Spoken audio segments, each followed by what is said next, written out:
السلام عليكم ورحمة الله وبركاته. كبجمتو تداوتو تكيا أشما أركفوني ديبير فينجرا كيسوما أدى قبدي كيسومان كيس نوججون كيسن هينفو هريوتانكو بايه جالدو وكسمس بايه إسان كبجو gammachuuko na waliin qoodachuuf mana kootti argamanii jiru.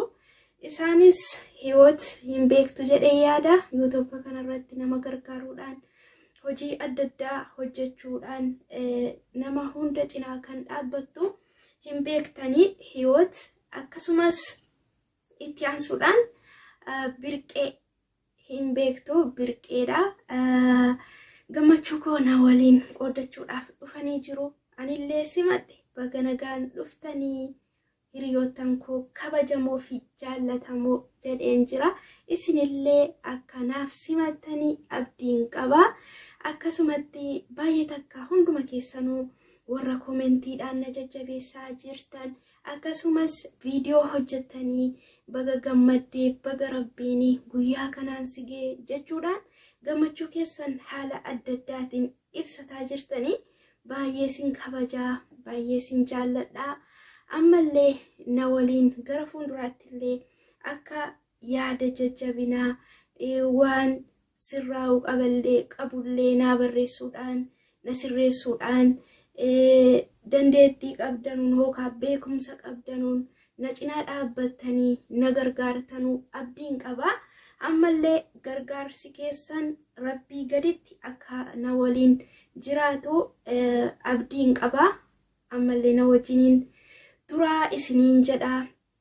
Waan irratti hojjetamuu qabu akkasumas waan sirraa'uu qabu gorsa qabdanis koomentiidhaan gara adda addaatiin naaf dhiyeessuu dandeessanii ani isinirraa fudhachuudhaaf qophiidha. Yaadas ta'e qeeqas ta'e karaa kamiiniyyuu jechuudha. Baay'ee takka isin kabajaa isin jaalladha. Akkasitti wal cinaa dhaabbatanii yeroo wal jajjabeessanii hamilee namaaf ta'a. Gara fuulduraattillee akka namni jajjabaatee hojjetuudhaaf hamilee namaaf ta'a.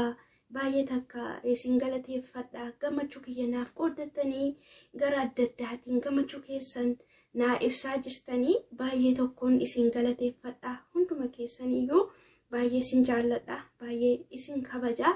Bakkuma jirtanitti rabbiin isin haa gargaaru. Gamanumaan gara keessummaa kootti isin dabarsaa. Galatoomaa. Ashamaa kabajamtoota fi jaalatamtoota ilmaan Oromoo qaqqaalii warroon addunyaa irratti argamtan kan biyya keessaaf kan biyya alaa nagaan koo kan kabajaa kan jaalalaa iddoo jirtanii fi mana jirtanitti isin bira naaf haa ga'uun isiniin jedha. Ana buleettiin keessan nagaa kooti. Waaqayyoo fi haa galatu. Nagaan na bira jiru isin biras akka jiraatu abdiin qaba. Asamaan obboleettii koo jaalatamtuu fi kabajamtuu kan taate sabboontuutu baga gammadde baga walumaanuu gammanne sin jedha. Baga Waaqayyoo firii dadhabbii keetii si argisiisee baga gammadde koongireeshin sin jedheen jira.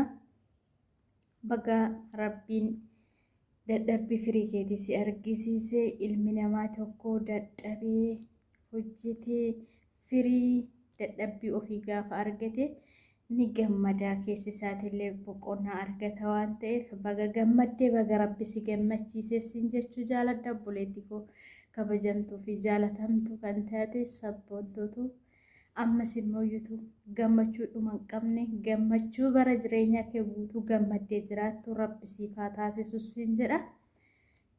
Yaani ammas ni jammarte malee wantoota baay'eetu hafee obboleettii koo kana dhugaa dubbachuu fi nama baay'ee eenyuma biraa'u nama xiqqaa guddaan jettu nama kan biraa'u ishee hafuun argine namummaa namaatiif nama faana dadhabuudha sabboontuun jechuudha. Ammallee kanuma caalaa beektuu si haa taasisu. Kanuma caalaa nama saba ofiitiif quuqamu nama saba ofiitiif hojjetu si haa taasisu. Chaanaala kanarratti immoo wantoota gaggaarii wantoota barumsa qaban wantoota nullee sirraa barachuu dandeenyu wantoota mooyyuutu dhaloonni boruutillee sirraa barachuu danda'u akka irratti hojjette nuufis biyyaafis namuma kamiifuu fakkeenya taatu homaa shakkii tokko hin qabnu. Kanaafuu baga gammaddeessin jechuu jaaladha obboleettii koo qaalii fi gaarii nama ammallee akkanumatti jabaadhuu itti fufii. Wantoonni si hafan immoo baay'eetu jiru. Ni jammadde malee hin xumurre obboleettiin keenya kuni. Hundumti keessan immoo iyyuu jajjabeessaa viidiyoo shin gallakkiftee laayik sheer godhaa fi yaw afaan maan waliin jechaa jirra malee wal jajjabeessuu irratti dhugaa dubbanne baay'ee dadhabbii hagana jedhamneedha kan nuti mul'isaa jirru. Maal akka ta'e illee hin beeku. Yaw hawaata keessa garuu hundumtuu sirraa isaan oolu natti fakkaata. Maaliif mukeen wanta namaaf hin galle tokkollee jiraachuu danda'a. Kanaaf yaa obboloota koo wanti gatiin nu kafallu tokko hin jiru harkaaf. Namaafuu laayikii goone yoo sheerii goone yommuu iyyuu waan beeknurraa nama tokko gargaarre wanti nurraa hir'atu tokko hin jiru. Yaani immoo iyyuu nama tokkoof waa gootanii namni kun mana kiyya dhufne, namni kun sheerii naaf hin goone, namni kun gaarii naaf hin hojjenne, namni kun akkana naaf hojjete jettanii gatii namaaf gootan san nama sanirraan eeggatina. Gatii dadhabbii keessa nama saniif ooltan isa tokkicharraa eeggadha. Maaliif ilmi namaa dadhabaa akka keetiiti, atis dadhabduudha, inni oolteef sunis dadhabaa akka keetii waan ta'eef ilma namaa dadhabaa kanarraa gatii dadhabbii keetiin eegin. Tasumallee ati kan eeggattu gatii dadhabbii keetii eenyumaaf ooli, eenyumaaf waanuma kamuu oolli fi gatii dadhabbii keetii uumaa kee qofarraa eeggadhu. Gaarummaa hojjechuun immoo jiruu addunyaa tanaa boru gannee deemnu ro'aatti nuti gaarummaa yoo hojjenne gatii dadhabbii oolmaan nuti namaaf oolle boruuf akka mindaatitti siif kafalama siif uumaa kee biraa jechuudha. Kanaafuu namarraa eeggatina, rabbirraa eeggadhaa gatii dadhabbii keessanii. Rabbiif jecha immoo wal jajjabeessaa, wal jaaladhaa. Isiniin jechuun jaaladhaa obboloota koo. Anna obboleettii koo sabboontuu guddaa sii gammadee dhugaa yaa dubbachuudhaaf baga gammaddeessin jedha. Dhugaa bu'aa bayii hedduu qaba wanti kuni. Keessa fuun ijoolleen biyyoota namaa mana nama keessatti jirru kuni waa hedduu keessa tarreeti. Obboleeyyan keenya yeroo wanta kana hojjetanii miti. Tarii carraan ilma namaa kun gargari malee yeroo itti qoonqoo isaaniitti midhaan nyaatan, yeroo itti bishaan dhugan kan hin qabnetu jira. Yaa ta'u immoo iyyuu hunduma isaatuu keessa tarree hunduma isaatuu obsaanis as geenyee wanta akkanaatu hojjechuu keenyaa fi dhugaa baay'een isinitti gammada obboloota koo. Shamarranii warroonni mana namaa keessatti cinqamaa wanta akkanaa hojjettanii ani gama kootiin baay'een isin dinqisiifadha. Hundi keessanuu jajjabaadhaa. Warroonni ganaa jirtanillee abdiin kutatina jabaadhaa. Carraan ilma namaa gargari kanuma eenyutuyyuu tokko miti. Yaani ati tartee kan nama biraa nyaattu, namni biraa taree carraa keessanii nyaatu. Carraan kee carruma keeti. Yoomiyyuu taanan namni si kuffisuus yaadus namni immoo iyyuu kan isa dura tarisan gadi deebisuuf yaadus carraan isaa rabbi ganama kana jennaan eenyumtis gasin deebisu, eenyumtis ol sin kaasu isaan ala. Garuu immoo iyyuu ilmi namaatis waliif ni barbaachisa. Kanaafuu wal bira dhaabadhaa, harka wal qabaayii, wal gargaaraan isiniin jechuu jaaladhaa. Obboleettii koo sabboontuu jabaadhuu itti fufii. Ammallee gammachuu fi xambaanee rabbi siif taasisu siin jedhaa sumaanii. Innaa bakka balleessitti bakka dogongora qabutti na oofalchaa isiniin jedha. Warroonni nan beeyneef ani hiyoottuufiin jedhama. Iddoo jirtanitti nagaan waaqayyoo lafaaf mana jirtan kallattii jirtan kamittuu isiniif haa baay'atu. Horaa bulaatii deebanaa bakka badii qabutti na oofalchaa isiniin jedha obboloota koo qaqqaalee. Ashamaa obboleewwan koo daawwattoota sabboontuu yuutuubii nageenyi waaqayyoo bakka jirtanitti isiniif haa baay'atu isiniin jechaa. Egaan obboleettiin keessan nagaa koodha.